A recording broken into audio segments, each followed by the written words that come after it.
All right, welcome to another edition of the Mile High Real Estate Spotlight podcast. And so excited today because, and I'd probably say that probably every single time that I get to have a guest on that I'm excited, but I truly am. There's been some phenomenal people that have been on this show and people who are making a difference in people's lives. And so when you see that and you see the response of people who are checking in, whether it's a local real estate agent or like earlier today, I talked to an attorney and he talked to us all about real estate law and all about investing and that kind of stuff. And then his wife and him have like 50 properties together. And so we were able to talk about that. But one of my favorite things to do in life is to coach. And I've been a track coach now, wow, almost 38 years. I've been able to coach some Olympians. I've been able to coach some high school state champions. I've been able to just coach. And there's something about when you think about success and you think about the person's ability to do well in life, is we're not born with like all the knowledge that we need that can get us by. We have this institution called education where we go to school and hopefully we get an education, but that kind of educates the masses, right? There's not a lot of individual educations unless you're super wealthy and you have a tutor who walks around with you. So, but when you get a little bit older, you start thinking about, okay, if I want to excel and I want to do really well at what I do, then I need to not only do some personal development and read some books and listen into some podcasts or, do some of those things but I got to be able to work on myself. And one of the things that I would highly recommend is you get somebody who can coach you, somebody who has either done it before in most cases, or somebody who can see your blind spots. What I find out is the wealthiest people that continue to be wealthy will spend a lot of money for coaching. And that's not the case here. But I was looking at one place and he was like, yeah, I charge $45,000 an hour, and people pay it over and over and over again. Because the results. So, if you think of it, if one of the coaches said to me, if you knew you could not fail, if you knew you would only succeed and you could not fail, what action would you take right now? Yeah. Well, if you knew you could make $1 million in the next month, would you spend $45,000 to do it? Of course you would, right? And so what's exciting about today is I have Melissa Cruz on. And Melissa Cruz is a real estate coach, and this is a real estate podcast. And she just moved here from Florida. She has been here about 6 months now. And she is making waves like you would not believe in the community. And so she knows what she's doing. I've had an opportunity to speak with her and talk with her and realize that the strategies and the things that she works with people on enhance your business. It makes it better. It makes it grow. And so, Melissa, thank you for being on today. What I would love for you to do at first is just tell us about first how to get a hold of you, because I want to make sure people can get a hold of you and call you. Second, tell us a little bit about your story. Give us wherever you like to start and how you got from. I'm sure you were somewhere before Florida, unless you grew up in Florida. But it's how you got to where you're at and how you ended up here. So thank you for being on today. Well, thank you so much for having me. I really appreciate you asking me to be here. I'm really excited. And just to let you know, it just so happens that my daughter is just going to be starting track next week. And so, it's going to be a great time. I love it. I used to do it a little bit in high school, so it's really fun. And I really appreciate all that you have done as a coach as well. So anyway, so my phone number for you guys to reach me is going to be area code 904-679-2340. Now, I am not from Florida, but I am originally from New Jersey. I am born and raised there. And ever since I was little, I knew that I've always wanted to leave New Jersey. And, I never wanted to be in the same place where I was born and raised and then eventually died there. There was so much life and world and culture around that I wanted to experience that. And so I didn't necessarily have a particular reason why I went to Florida. I felt like, there was an opportunity that my friends were having, and I wanted a piece of that pie too. And so I started to inquire about the move and the job that I had and transferring. And I just kept getting green lights from God. I felt like it was a sign. And so I made my way to Florida, and when I got there, I was working in retail management.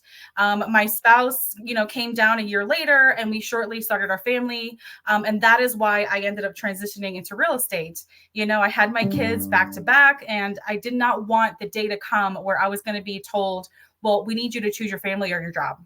And I felt like that day was going to come eventually, and I didn't want to be in that position. And so I ended up taking a year off of work to really figure out what did I want to do with my life. And I kind of stumbled into real estate. And so that's kind of how this whole journey for me started. I wanted to have the flexibility. I wanted to have the freedom, and I wanted to be there for my kids. I remember my parents, that never being an option for them. And, they've always expressed about missing things, and, they came to as much as they could, but I wanted to really be there, and I wanted to make a difference and change my generation and those to come behind me. And so that's kind of why I got into real estate. And then let's see, where do I go? There's so many stories to share here, but I did real estate. I was working in real estate as a full-time agent for a few years. I eventually left the first brokerage that I started at, and I went over to EXP. I was there for a couple of years, but that is where I began to mentor agents. And I think for me, that is when I started to really get into things that I really wanted to do. It made me pause for a moment and recognize my behaviors leading up to that moment. And I always would stop and help the agent. I would stop my business and help the next person. I would just always do that. It was just something I always felt compelled to do. I always felt like if I can help and I had the answer or I had the question for you, I wanted to be there, right? And so I just kept listening to my heart and what opportunities were coming, and I really just kind of took off with the mentoring. And now that was back in 2019.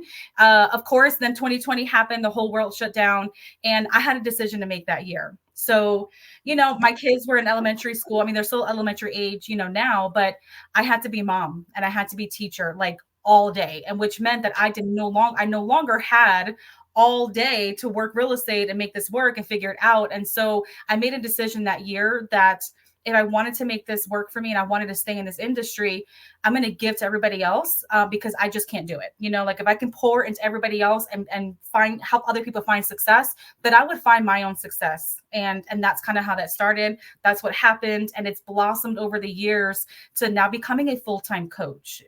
So that's kind of like my story in a nutshell.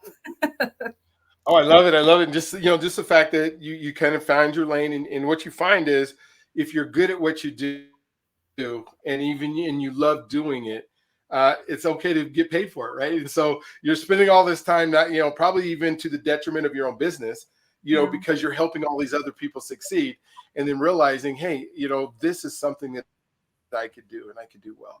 So I appreciate that you're able to do that. One of the, I guess the first question I have, if somebody were to come to you and say, hey, I'm doing okay, but I'm not doing as well as I know I could. Mhm. What could you offer them? Like, what are some of the things as a coach that you offer, for a real estate agent who would be looking for it? Yeah, well, that's a very common thing that people come to me with. It's primarily the reason why I hired a coach. I knew that I was doing well in my business. It wasn't that, but I knew that I had more in me. I didn't know what I didn't know. And so a few years ago, prior to me even getting into coaching, I hired a coach because I knew I had blind spots I couldn't see. And so the first thing that I would ask an agent is just really discovery questions around where do you think you're falling short? What do you find is seeming to get in the way of you not finding that success? Are you looking at excuses? Are you being honest with yourself? I mean, there's so many questions that we can ask to get people to wake up, and realize that they don't have all the answers. They do have blind spots. And are you coachable? Are you open to hearing that feedback and actually making the change, right? We can have a lovely coaching conversation, but if you do nothing with it, then you just wasted an hour of your life that you can't get back. So I would ask a lot of discovery questions about how they're showing up. What could they be doing differently? Are they loving what they're doing? A lot of agents, when they come into the business, are told that you have to cold call, and they hate cold calling. And so it's something that I help them work through.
All right. This version of I'm not on Chrome. I'm not using Chrome right now. Okay.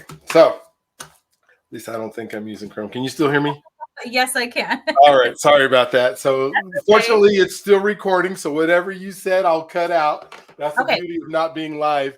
Um, and then so I guess I'll go back to the question that I'll ask. Or I think you had just finished the the explanation of what the coach does. All right. So one of the questions that I have, and I'm going to put you maybe a little bit on the spot right now because I know how good of a coach you really are. Um, if I came to you and said, I'm having an issue with time management, what are Ooh. maybe 2 or 3 things that you could say that could help me further my business? I would ask you, well, how are you spending your time?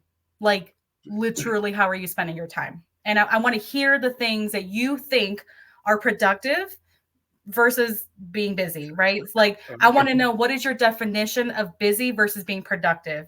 Because I don't think agents know what the difference is. And when they're doing busy work, they feel productive, but that doesn't bring in the money, right? So I would ask them, of how you're spending your time, how much of your time are you spending actually doing dollar producing activities? Or are you just BSing on Facebook? You're making these pretty buyer seller books to give them to nobody. Like, what are you Mhm. actually doing to bring in the people? Are you a secret agent? Gotcha. Okay. One question I Yeah, because do ask that's agents, yeah, one question I mhm. ask agents, and a lot of them cringe when it comes to the time management and when we're talking about what they're doing, is, if I were to follow you tomorrow all day, would you hire yourself as an agent? Ooh, Most of the I love it. time, they're like, maybe not. I'm like, yeah, yeah. So what are you gonna do differently then? Wow, that's huge. And to be able to walk somebody through that process of, hey, I need you to write down everything you do today, or I need you to tell me what you are, but then to be able to separate it into money making activities, things that move the needle, that put money in your bank account, and then things that just feel like busy work. I Yeah. get so frustrated, especially in this day and age. I was just like, I even have like on my calendar. So I have one of those planner pads that has, all the different categories of things you do and all the things that I do to keep busy. And one of the categories just says nonsense, like the nonsense things that take over your life and take over your time. And now we're in this world, and maybe you can speak to this a little bit. We're in this world where nobody wants to talk to anybody, right? Yeah. Everybody they want you to call, they want you to go through 17 different menus. They don't want to have a customer service department because that means they're paying somebody to be there. And then they want you to email them. And then when you email them, then you got to wait 3 or 4 hours for them to email you back. And then they ask you a question. So Hmm. then you have to send the question back. Yeah.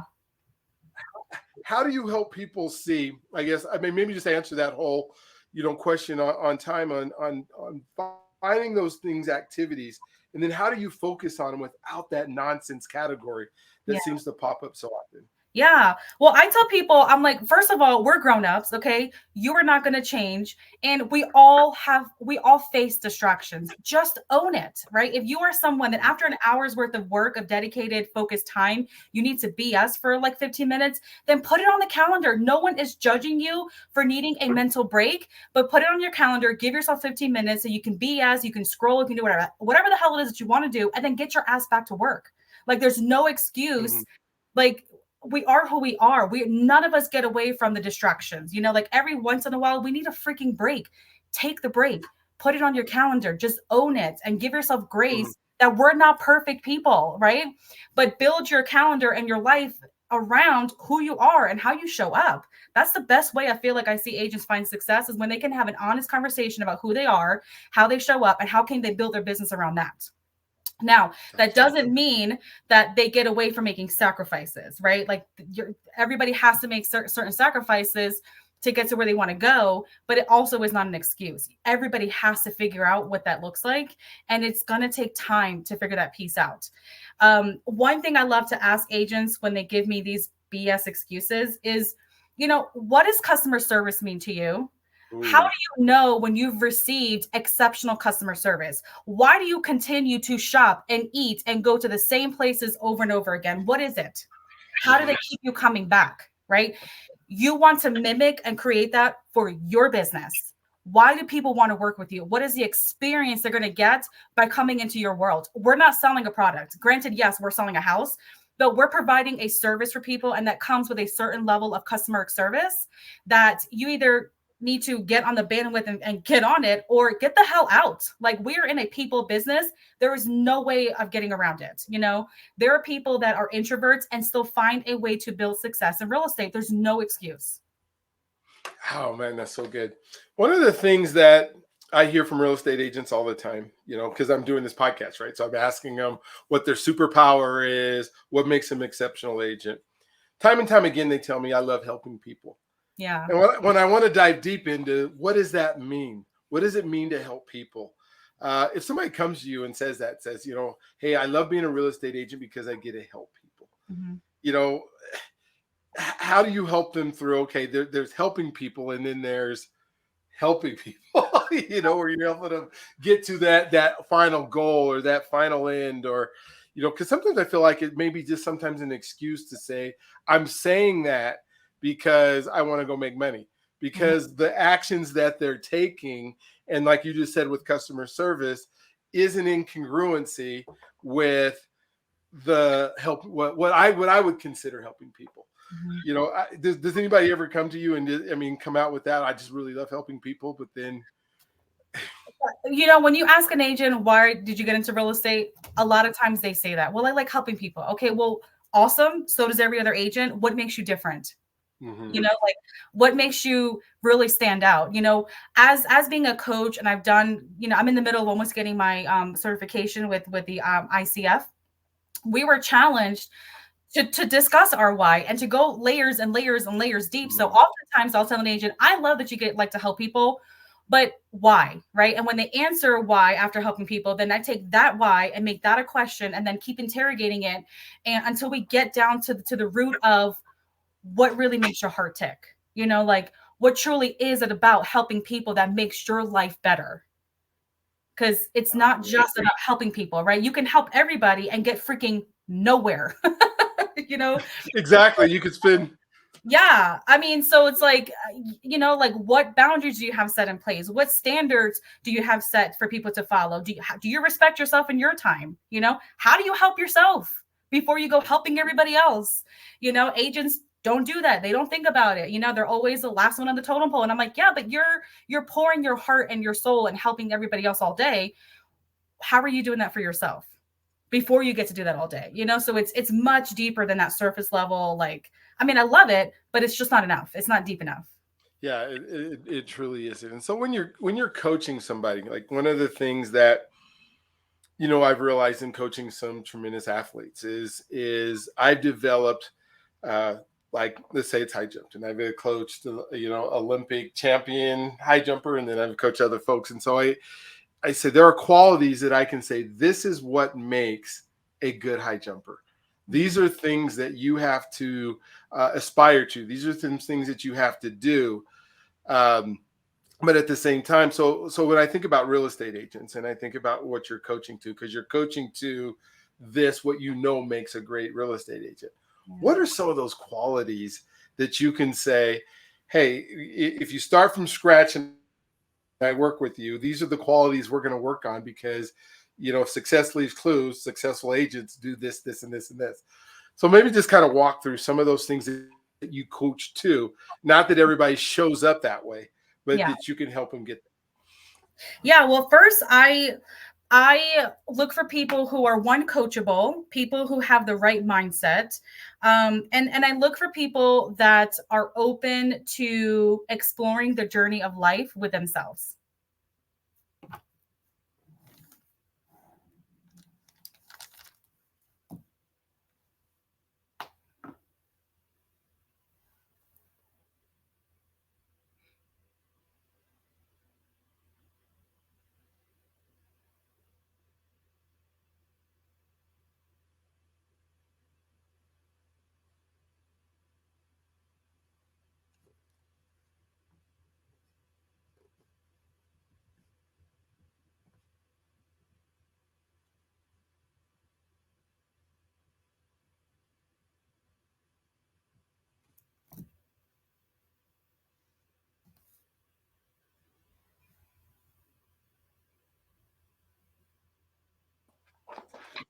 All right, so we're just going to try this without background. And That's so, okay. It is not loving you today. I Technology know. is So the for those of you who just best. said, "Hey, what just happened?" The world turned green because I had a virtual background in, and because I guess all of the software packages right now are having some kind of bug, we get to go straight green screen. So, Yeah. which is just fine. There is the content is the content. It is going to work exceptionally well. That is literally what's behind me right now. So it's a converted bedroom that I have a daughter that we said, we're taking your stuff out. You haven't lived here in a year. And so Yeah. and my wife has an embroidery business that's right Yeah. over there. And that was where my office was. And she is now taken over the rest of the world. Yeah. So Well, it's sorry really about that. cool to see Huh? that it's nice for people to see that it's not always glamour in the background, like, but we Yes. still show up and we get it done. So Yes, absolutely. yeah. So back to the qualities. What are the, I don't know if you talked about any of them, and we'll cut out, Yeah, the part that's that got okay. messed up. What are those qualities that you find in agents? Yeah, so I definitely think that people that are coachable and they're open to receiving constructive criticism or feedback, people that are open to taking a step back and really having some self-awareness, right? You have to have the right mindset to receive coaching, to be open to growing, it's a lifelong journey, just as even just individual people, we grow, we learn, we evolve. And I want people, I think people need to have that quality and understanding that it's an ever it's a lifelong journey, in this process. And if you're open to going on down that path and really learning and growing and loving yourself, and again bringing back to that self-awareness, then I think that those people are likely to succeed. Yeah, I can totally see that, and see, one of the things that I learned, somebody told me I needed to be coachable when I was an athlete at the speed of instruction. So that means that as the I would love for the people that I've coached over the days and over the time to be coachable at the speed of instruction, but as close as they can get to it, right? And realizing that um, there are going to be blind spots, and I don't know everything. Yeah. How do you? What is like some of the techniques or things that you utilize that help you find some of those blind spots that people have? Well, I would say, I think you're right. Like, as a coach, we don't have all the answers, and we should not know the answers, have all the answers, because then we're not actively or actually coaching somebody. I really truly Mhm. believe that everyone has the answers within. They just need somebody to help ask them the right questions, call their BS out, and not be afraid to go there. When you hire me as a coach, I'm not your friend. I like you and we could be friends, but when we're coaching and together, that's not what I'm here for. And so I have to ask those tough questions and show people the mirror, whether it's a mirror that they want to see and they're happy about, or one that they're like, "Ooh, I don't like the reflection I'm getting back." Yeah. So let's dig into where that has come from. Where have you done that in the past? Why do you continue to show up that way? Like, let's get to the root of it, because you are your business and your business is you. And if they're off, they're not gonna like mesh or match. Like, it's just gonna be weird, and you're gonna feel like two different people, and it's not gonna feel good. Gotcha. I'm gonna give you a few words, and then just have you just kind of respond to the word. I've never done this before, but it sounds like it's going to be fun to do because it's the things that I think about at night when I'm trying to go to bed and I'm trying to sleep, and my mind's moving a million miles an hour. All the things I do. I know. So the first word, accountability. What's your thoughts? Accountability. I am all about it. All about it. If there is no accountability, don't even bother. Like, Yeah, I'm with you. How do you drive accountability? Go ahead. yeah, whether you have a coach or not, like when I first started coaching for myself, I needed the partner. Over time, I learned how to stay accountable to myself. Does not mean that I no longer need a coach, but I don't have to depend on letting somebody else down. I don't want to let myself down now. So you learn that, but the accountability is huge. Like, with no accountability, um, I mean, are you really going to get it done? Or does this sound great? Does it look good because everybody else says so? Yeah, so everybody's working from home now, right? Is accountability harder or easier when you work from home? Ooh, that is good. Huh. I mean, like, For me, I think because a lot of my stuff I can do virtually, and because I can kind of coach anywhere, it's easy. It's easy. I mean, so it might just depend on what you're doing. Like if you actively have to show up and be in a place, and that could be harder for some people because you actually have to do the work, But at the end of the day, whether you want to pretend to be accountable or not, you're only hurting yourself at the end. You're not going to get the results that you're seeking. So, like, just be accountable. Exactly. And I can honestly say there was a time in my career, in my life, when I was, whether I was a teacher or whether I was, coaching, or whether I'm, doing financial services, or, now I'm doing, doing loans and mortgages and trust and that kind of stuff. There was a time I sucked at home. If I would have had to be home and wasn't around the associations that drove me to that next level, I wouldn't be where I'm at. But now later on in life, right, I still have those associations. I still have, I still get out. I can be very productive at home, but I have a different mindset. Yeah. I've had a lot of failures. I've had a lot of growth. I've had a lot of experiences where, I can be at home and get up at the time I'm supposed to get up, be productive from the times that I said that I'm going to be productive, and then do the house stuff when I'm doing the house stuff. I could have done that 20 years ago. There's no way. If I was at home and the TV was around, the TV probably would have been on, and I would have been piddling around, and the phone would have been that I'm supposed to pick up, right, would have been 100 pounds, and I would have figured out excuses. I figured out excuses not to call people when I was around people. Imagine if I was at home staring at a wall, and now I don't mind because I don't have that phone reluctance that I had before. So I think that, as you think about, that accountability, who am I accountable to now, right? My family, I have grown kids, but I'm still, whatever that legacy is, the people that I'm helping, I think those are all big ones. Okay. Next word, strength. Strength. What do you think about strength? Strength. Wow. That's a good one. I think,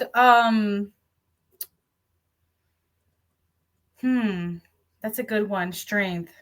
The first word that came to me when you said strength was grit. Okay. I like it. Yeah.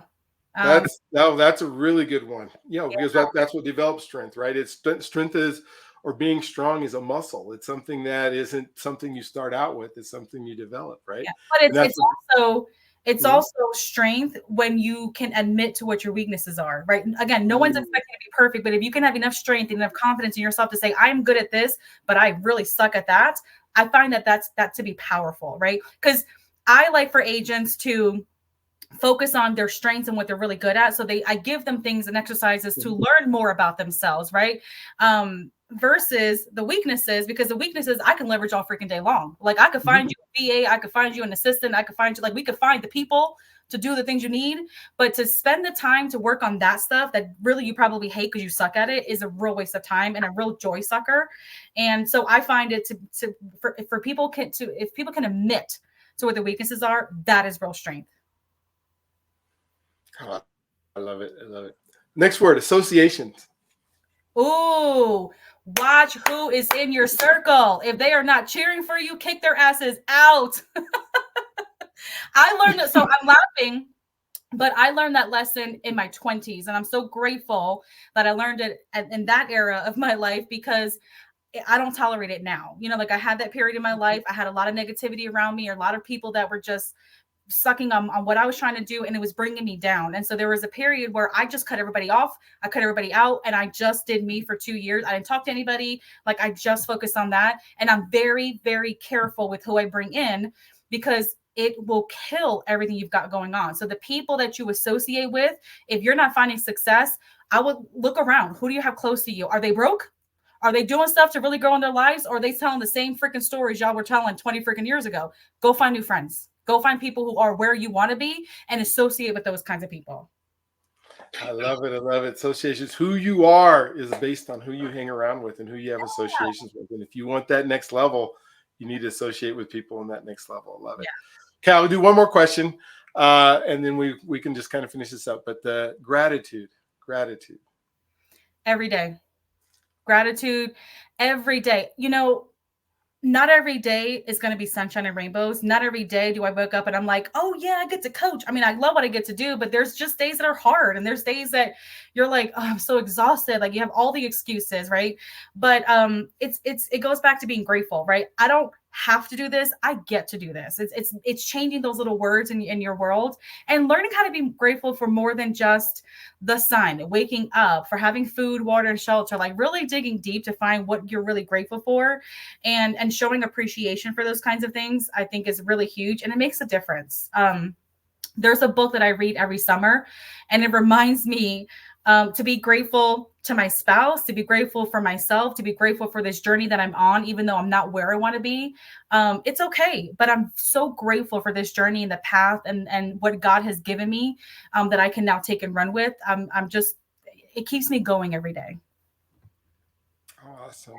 Hey, you can't leave and not tell us the book that you read every summer. Oh yes, so it's called it's called The Traveler's Gift, and I love the by Andy Andrews. And so he tells stories through historical figures, but that relate to what you could be experiencing, and he gives you the 7 decisions for your life for success. I love reading it every summer. It really gives me that, because sometimes the summertime can be slow, and you're like, I need the business, and it keeps me motivated and grateful, and it reminds me again of this journey and how I want to show up. And then within that book, you get it's 7 decisions, and you get a page of affirmations and things to be grateful for all 7 days. And so I spend like 3 months reading those every single day, just because it keeps that going, keeps that openness to receiving. Because the world's trying to help. The world is, I feel like, trying to work in your favor and trying to help you. You just have to be open to receiving it. Oh, that is so cool. It's almost on the same lines. I've read both of them on the same lines as The Greatest Salesman, where it's just, I welcome this day with love in my heart, with gratefulness in my heart, which is so cool.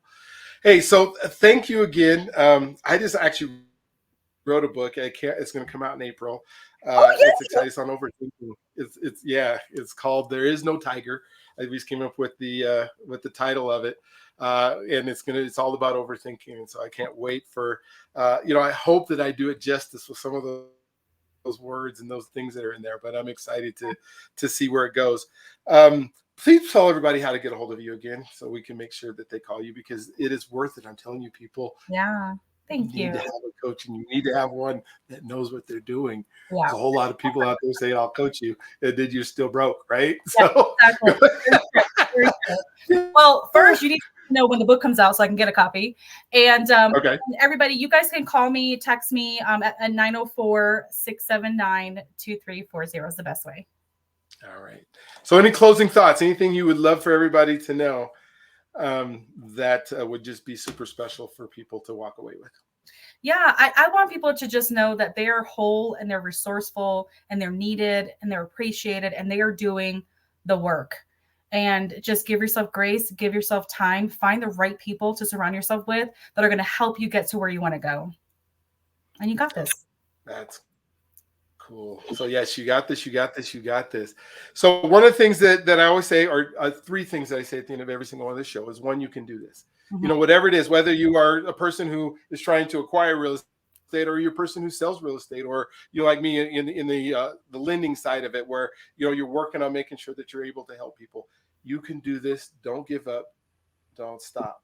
The second is, you deserve this. You deserve what this industry has the ability to give you. And sometimes we get so stuck on watching what other people are doing, and maybe even a little bit of jealousy in this, seeing the success of others and saying, why is this not happening to me? And literally you're this close. I promise you're this close to making that happen. And one of the things is and the last part of it is, get some help. We all need coaches. We all need people. We all need to talk to experts. If you try to do this stuff alone, is it possible? Yes, you could be an outlier, and you could probably watch every podcast and read every book and figure it out. But those are people you're relying on that are coaching you, right? Yeah. But why would you want to take the time to do that when you can fast track it, when you can call somebody? Well, and it's also very lonely. It's also very lonely. Like, I don't want to be at the top and look back and there's nobody there. Like, I want my arm out. I want everybody coming. I want to pull the masses, like we can change this industry, like both what I get to do at my brokerage in Jacksonville and what I get to do at the locker room, we're on the same mission. We want to change the industry. We want to change the 87% of agents that fail in the first 2 years to be under 50%. There's no reason. You just have to ask for the help. You have to stop, get rid of that pride you've got, or you're holding on to, that ego, and ask for the help. You don't know what you don't know, and that's okay. But that's why you've got the right people in place to help you get to where you want to go. Woo, so well said. And so we will end on that today. That is so perfect. It is lonely if you don't bring people along with you. I promise you that. You want to bring as many people along with you to enjoy the journey as that you possibly can. So thank you for participating in another episode of the Mile High Real Estate Spotlight podcast. Again, I'm Brian, your host. Thank you, Melissa, for being on the call today. We will have you back. We will talk about some other stuff. We'll talk about some challenges, and we'll just have some fun. So you guys have an awesome, wonderful, just incredible day today, and we will talk with you guys soon. Bye, guys.